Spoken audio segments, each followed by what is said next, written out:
बोल कृपाल सिंह महाराज की जय, बोल भैया जी महाराज की जय, सभी संत महात्माओं की जय, भगवान और उनके भक्तों की जय, सनातन धर्म की जय। मंच पर सुशोभित परम स्वामी जी महाराज व सत्संग स्थल पर उपस्थित महानों से भी महान गुरुद्वारी सत्संगत और सत्संग स्थल पर और भी सूक्ष्म रूप में जो महान शक्तियां खड़ी है उन सब लोग और अपने गुरु चरणों में मैं हाथ जोड़कर और सभी संगत के चरणों में हाथ जोड़कर कोट को प्रणाम करता हूँ और आपका सब भाई बहनों का हृदय से अभिनंदन करता हूँ और स्वागत करता हूँ कि आप सब भाई बहनों ने अपने घर से इतनी तेज गर्मी में परमात्मा की चर्चा सुनने के लिए जो अपना समय दिया है, ये वाकई विजय बधाई का पात्र है और आप बड़े ही सौभाग्यशाली है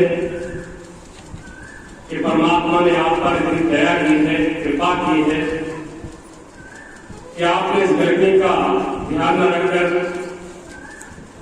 घर में आराम न करके आपके अंदर ये भावना उत्पन्न हुई कि चलो मासा के यहाँ पर सत्संग का प्रोग्राम है, दोपहर में कुछ है परमात्मा की चर्चा में समय दिया जाए, गुरु की चर्चा में समय दिया जाए। ये आप सब भाई बहनों का बड़ा सौभाग्य है और परमात्मा की आप पर बड़ी दया है, क्योंकि परमात्मा की चर्चा हर किसी के लिए जो है संभव नहीं है।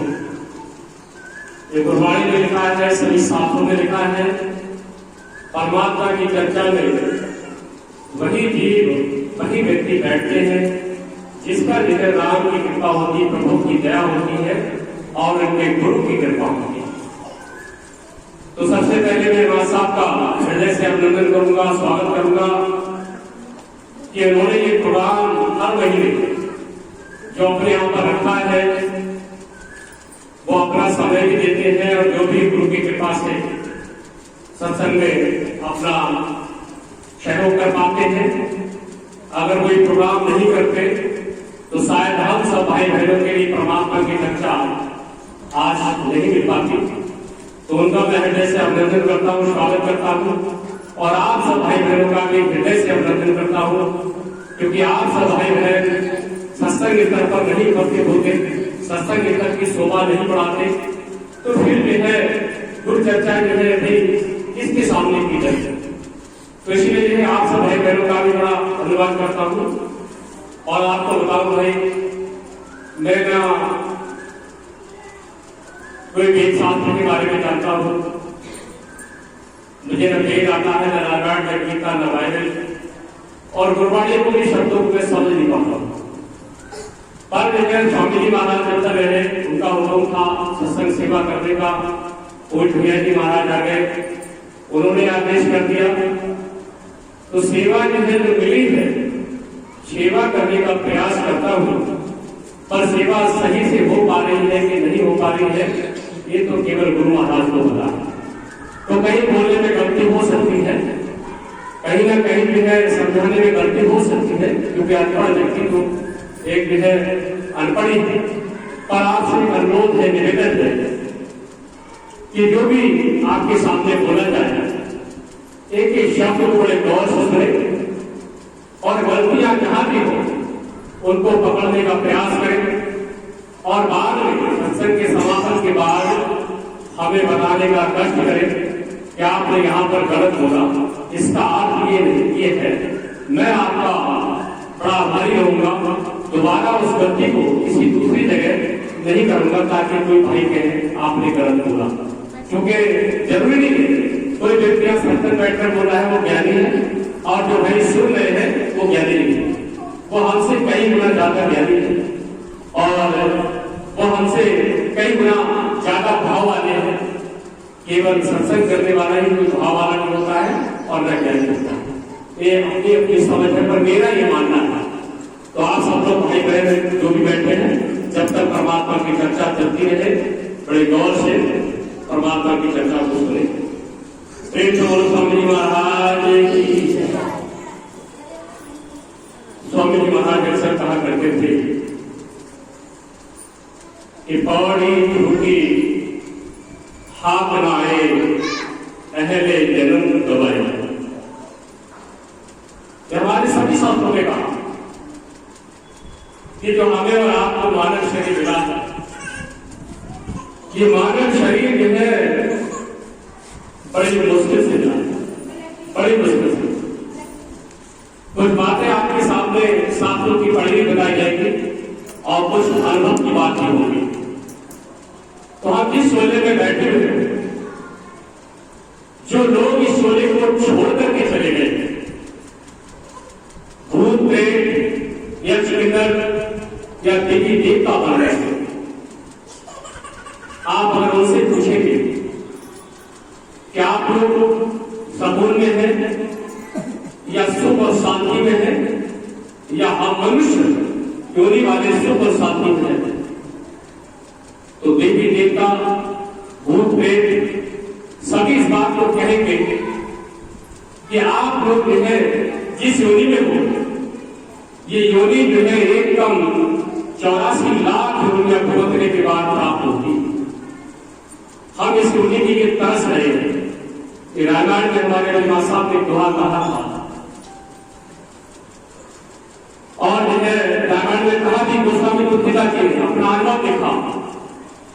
बड़े भागे मारो से तन पावा, सुर दुर्लभ सदा ग्रंथन गावा। गोस्वामी तुलसीदास जी बात कह रहे हैं कि बड़े भाग मानो तन पावा। क्या आप इस झोले में बैठे हो? इस झोला जो है एकदम 84 लाख रुपया पहुंचने के बाद आज आपको मिला, और इसलिए मिला है परमात्मा का भजन सुमरण करके मोक्ष की प्राप्ति करने के लिए, इसलिए नहीं मिला। क्या जो है किसी एसी में बैठ करके, पंखा की हवा में बैठ करके, या जो है बढ़िया बढ़िया बेडरूम में बैठ करके आप जो है ऐसा करेंगे, आप वहां बैठ करके विषय विकारों में अपना समय लगाए, भोग विलासों में आप अपना समय लगाए, सारी दुनिया की संपत्ति इकट्ठा करने में आप अपना सारा समय लगाए। इसके लिए हमें जो है परमात्मा ने मानव शरीर दिया। महापुरुष कहते क्यारम करो दृश्य हो उदय अस्मिनो राज, बिन भक्ति भगवंत के सभी नर के साथ। कह रहे हैं जहां से सूर्य निकलता है और जहां जाकर के छिप जाता है, वहां तक का धन आपके पास हो जाए। थोड़ी बहुत धन की बात नहीं की, महापुरुष बोलो, थोड़ी बहुत धन की बात नहीं की। वो कह रहे हैं जहां से सूरज निकलता है और जहां जाकर के छिप जाता है, वहां तक के आप धनी हो जाए, वहां तक के आप राजा हो जाए। पर कह रहे हैं कि बिन भक्ति भगवंत के सभी नर के साथ। क्या आपको नरकों में, हमको नरकों में जाना पड़ेगा इतना सारा कुछ होने के बाद। इसलिए महापुरुष कह रहे हैं कि मानुष तन का, इसलिए कह रहे बड़े भाग मानुष तन पावा, सुर दुर्लभ शब्द व्यंतन का। सुर माने देवता, ये देवता लोग भी इस योनि के लिए, इस मानव योनि के लिए तरस रहे हैं। वो भी चाहते हैं कि एक बार हमें मानव शरीर मिल जाए तो हम परमात्मा का भजन सुमरण करके मोक्ष की प्राप्ति करेंगे, जिस चोले में हम और आप बैठे।